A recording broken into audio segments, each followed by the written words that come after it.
হরে কৃষ্ণ। কোনো এক ভক্ত শ্রীলা প্রভুপাদকে প্রশ্ন করেছিলেন যে শ্রীকৃষ্ণকে ভগবান না বলে পিতামাতাকে ভগবান বলা কি উচিত হবে? এর উত্তরে শ্রীলা প্রভুপাদ বলেছিলেন যে শ্রীমদ্ ভাগবতে এক মহাপ্রতাপশালী ক্ষমতাবান দৈত্যের নাম উল্লেখ করা রয়েছে। তার নাম ছিল হিরণ্যকশিপু এবং তার এক পুত্র ছিল। সেই পুত্র ছিলেন পরম ভক্ত এবং তার নাম ছিলেন প্রহ্লাদ। আমরা কম বেশি সবাই মোটামুটি প্রহ্লাদ এবং হিরণ্যকশিপু সম্বন্ধে জানি, তাই নয় কি? আচ্ছা, তো প্রহ্লাদ তিনি বলেছিলেন যে শ্রীকৃষ্ণই একমাত্র ভগবান, তার সমান বা তার ঊর্ধ্বে কেউই নেই। তখন হিরণ্যকশিপু রেগে বলেছিলেন, রে প্রহ্লাদ, আমিই ভগবান, আমিই ঈশ্বর। কিন্তু প্রহ্লাদ বলেছিলেন যে হে অসুররাজ, শ্রীকৃষ্ণ ছাড়া তোমার এক তিলও ক্ষমতা নেই। একথা শুনে হিরণ্যকশিপু তো খুব ক্ষেপে গেলেন এবং তিনি কোনোভাবেই মানতে নারাজ যে তিনি নয়, শ্রীকৃষ্ণই ভগবান। তিনি নানাভাবে প্রচেষ্টা করে যাচ্ছিলেন নিজেকে ভগবান প্রমাণ করার জন্য, কিন্তু শেষমেশ কি হলো?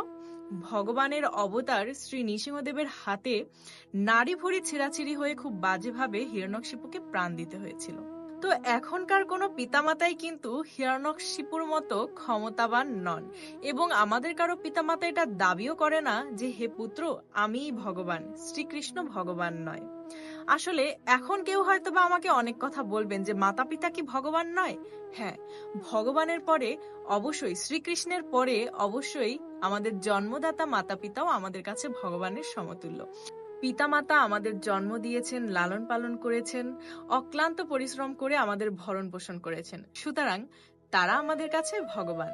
কিন্তু তাই বলে তারা কখনোই ভগবান শ্রীকৃষ্ণের সমতুল্য নন, কারণ তিনি একমাত্র অধীশ্বর, তিনি একমাত্র জগতের সমস্ত জগতের পিতা। আমাদের পিতামাতা প্রতি জন্মেই কিন্তু পরিবর্তন হন, কিন্তু ভগবান আমাদের আদি পিতা, তিনি এক এবং অদ্বিতীয়।